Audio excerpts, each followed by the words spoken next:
महापालिका निवडणुकीमध्ये महायुती व महाविकास आघाडी आकारात आली नाही। काही पक्षांनी सोयीस्कर घरोबा केला। दोन्ही शिवसेना स्वबळावर लढत आहेत, त्यामुळे हिंदुत्ववादी मतदानाचं विभाजन होणार असून त्याचं समीकरण निर्णायक ठरण्याची चिन्ह आहेत। भाजप पुढे परंपरागत विरोधकांसह मित्र पक्षांचे देखील मोठे आवाहन राहील। उपेक्षित लक्ष्य गाठण्यासाठी नेतृत्वाला चांगलीच कसरत करावी लागणार असल्याचं चित्र आहे। अकोला महापालिकेची तब्बल 8 वर्षांनंतर रणधुमाळी सुरू आहे। 20 प्रभागातील 80 जागांवर वर्चस्व मिळवण्यासाठी प्रमुख राजकीय पक्षांमध्ये लढत होईल। या निवडणुकीत जागा वाटपावरून महायुतीचं बिनसलं तर आघाडीची बिघाडी झाली। भाजपनं राष्ट्रवादी अजित पवार गटासोबत युती केली।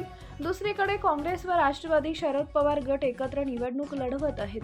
शिवसेना शिंदे गट व शिवसेना ठाकरे गटानं स्वबळावर दंड थोपटले। भाजपनं 62 जागांवर उमेदवार दिले तर राष्ट्रवादीसाठी 14 जागा सोडल्या। 74 जागांवर शिवसेना शिंदे गट निवडणूक लढत आहे। शिवसेना ठाकरे गटाकडून 55, काँग्रेस 49 व राष्ट्रवादी शरद पवार गटानं 24 उमेदवार दिले। भाजपमध्ये उमेदवारीसाठी तीव्र स्पर्धा होती। भाजप नेतृत्वानं गुजरात पॅटर्न राबवत अनेक माजी नगरसेवकांना डच्चू दिला। यामुळे पक्षांतर्गत नाराजी आहे। भाजपनं ठाकरे गटाच्या 2 माजी नगरसेवकांना पक्षप्रवेश देऊन उमेदवारी दिली। भाजपच्या काही माजी नगरसेवकांनी तत्काळ इतर पक्षांच्या मार्गाने जात उमेदवारी दाखल केली।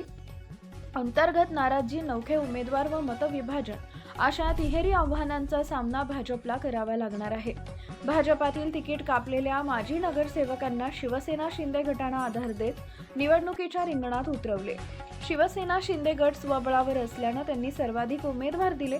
त्याखालोखाल भाजप आणि शिवसेना ठाकरे गटाचे उमेदवार निवडणुकीच्या मैदानात असल्यानं त्यांच्यात हिंदुत्ववादी मतांचं विभाजन होणार असल्याचं निश्चित आहे। या मतविभाजनाचा फटका भाजपला बसू शकतो, त्यामुळे बहुतांश ठिकाणी भाजप व शिवसेनेच्या दोन्ही गटात लढतीची शक्यता दिसून येते। निवडक प्रभागात वंचित आघाडीचा बऱ्यापैकी प्रभाव असल्यानं भाजपला त्यांच्यासोबत देखील 2 हात करावे लागतील। मुस्लिम बहुल भागांमध्ये काँग्रेस पुढे AIMIMनं आवाहन असेल। मुस्लिम मतांचं सुद्धा विभाजन होण्याची शक्यता नाकारता येत नाही, त्यामुळे महापालिका निवडणुकीत मतविभाजन हा कळीचा मुद्दा ठरेल। ते टाळण्याचे प्रयत्न उमेदवारांसह पक्षांना करावे लागतील।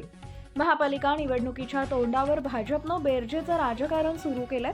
पक्षातून निलंबित हरीश आलिम चंदानी, गिरीश गोखले आणि प्रतुल हतवळणे यांचं निलंबन रद्द करून त्यांना पक्षात पुनर्प्रवेश दिला। आलिम चंदानी यांना उमेदवारी देखील दिली। इतर पक्षातून भाजपमध्ये येणाऱ्यांचा ओघ दररोज सुरूच आहे। बाहेरच्यांना सोबत घेताना अंतर्गत नाराजी दूर करणं देखील। नवनवीन बातम्या पाहण्यासाठी आजच विदर्भ दूत न्यूज चॅनलला सबस्क्राईब करा आणि बेल आयकॉनला सुद्धा क्लिक करा।